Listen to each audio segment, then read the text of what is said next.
Welcome to Tarot Talks, the exploration of the minor arcana and the Chariot 7. I just want to thank you guys so much for liking and commenting. You've given me inspiration to keep going and do more videos. It's really hard to do a big series like this when it feels like no one's watching, but I see that you are, and I appreciate you. So we're going to get into the weirdo number 7, which... When I found out that this card was ruled by Cancer, I was absolutely shocked. It didn't make sense to me because we're looking at a warrior here. And when we think of war, we think of fire and we get that like Aryan, Martian type of horned god vibe. But this is a card that's very much ruled by water. So this is a Cancer card. Cancer is ruled by the moon, but the esoteric ruler of Cancer is going to be Neptune. So if you think about it, it really does make sense because Cancer is a crab and Neptune is the sea. Where does the crab live? In the sea, obviously.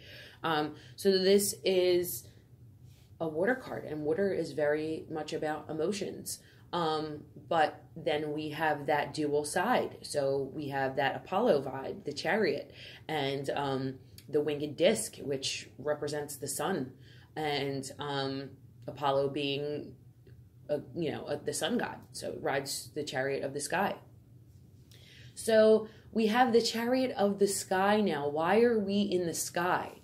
We have the stars above his head. He's got the crown of the stars because we have come out of Earth. We have been granted a vehicle to travel through the astral realms now, because once the male and female are united in Lover 6, now everything becomes one. We were formerly in the realm of matter, and then we go all the way into when the male and female meet together, and then once they're together, they're one. So I showed you in the series previously the duality of the cards, how like the Hierophant and the Emperor are one, and one is a female version and one is a male version, and then how the High Priestess and the Empress are one card, and one has a female aspect and one has a male aspect. So they were all dual until now, and now we have one figure going forward who is fully whole from the 8s, and then the 9, and then we don't have a 10. I mean, in numerology you do have a 10, but it really goes back to 1. But your 10 card isn't really a person. It's the wheel of the year, the wheel of fortune. So, and I'll get into that later. But we have whole figures who are made up of 2 different sides, but this figure understands the macrocosm and the microcosm. So the spiritual aspect and the aspect of matter are united, and then we are born into godhood, and we are able to travel the astral realms now, and not only live in matter and understand matter, which is what we naturally understand. We have a higher understanding now, and we become a god. So you want to make sure that you pay attention to your crowned figures, not just your royals. In the tarot, the crowned figures are very, very important. There is a sense of godhood and mastery with those crowns. He's got a crown of the stars because he can travel the astral realms. So 7 people who have a 7 life path, they are very removed. They are analytical. They are very interested in serving their purpose. So it doesn't matter what emotional needs need to be met, either if it's their own emotional needs or the people around them. They're kind of oblivious to that because their mission is what is more important. So they're very driven. They have that fire in them. Again, they have that fire aspect, and it's like a non-emotional thing, which is weird that 7 is associated with so much water. And it's because you have duality at this point. He is actually controlling the sphinxes. And if you look at, again, the High Priestess card, so the Dark Sphinx lines up with the Light Sphinx here, which is in Kabbalah. We're talking about the Tree of Life. We're talking about the Bina and Yakin, or the right and left sides of the Tree of Life, which is the male and female. So he's controlling them now. He's got control of the realm of matter and the realm of spirit. Once you do that, you get into major manifestation, balance, and this is where you find your inner peace as a human being as well. When you master or just understand, I mean, I don't think we can become absolute masters.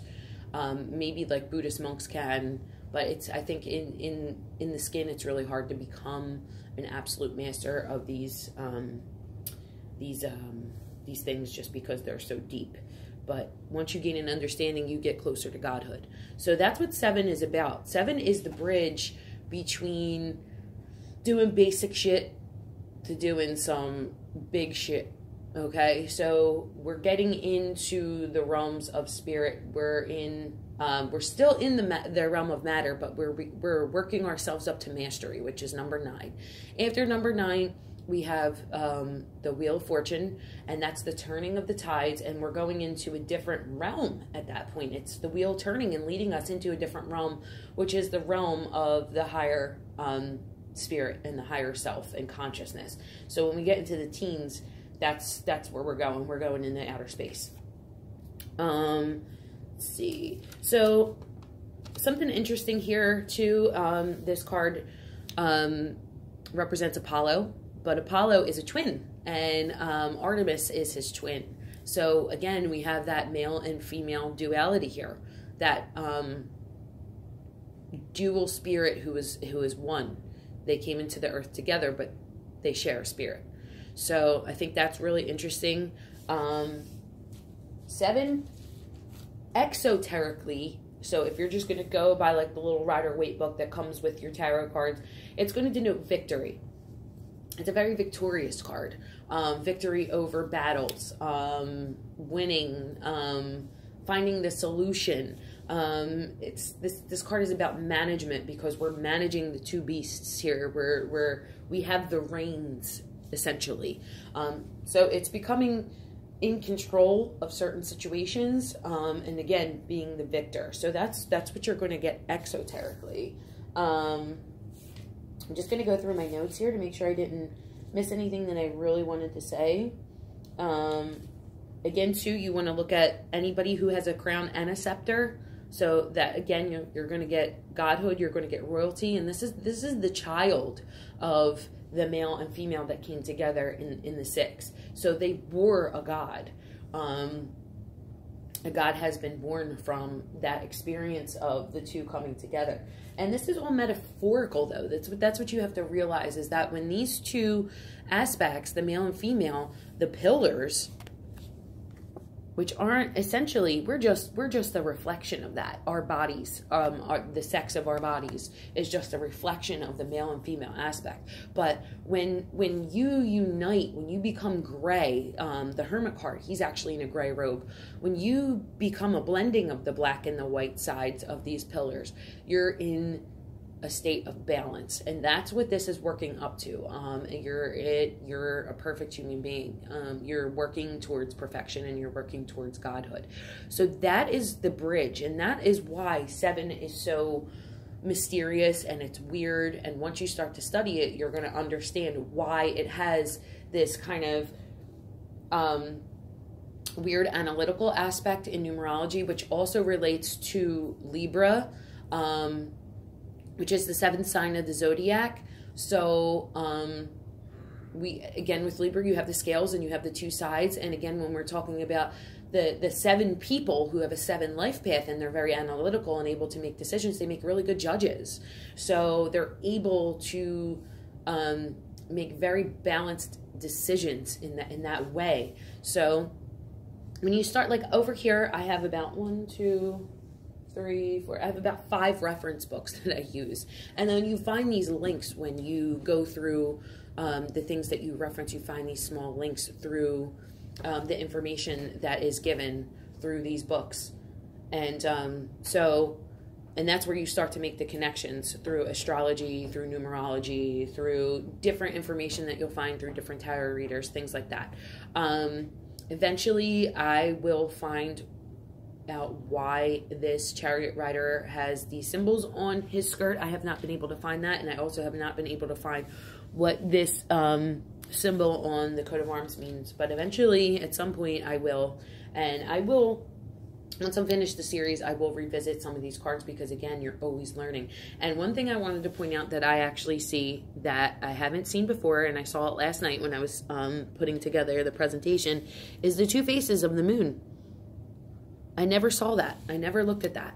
I saw the crescents in the gold, but I never noticed the faces in the moon. So we're talking about waxing and waning. So when we're waxing, we're opening ourselves up and we're building light, and when we're waning, we're pushing away into darkness. So again, we have that dark and light side of the self that we're talking about, and the mastery of the macrocosm, microcosm, or the physical and the spiritual. So that was the breakdown of the Chariot 7. I hope you enjoyed it. I hope you got some great information from this. Please like, comment, and let me know what you think, and I will talk to you soon. Have a great day.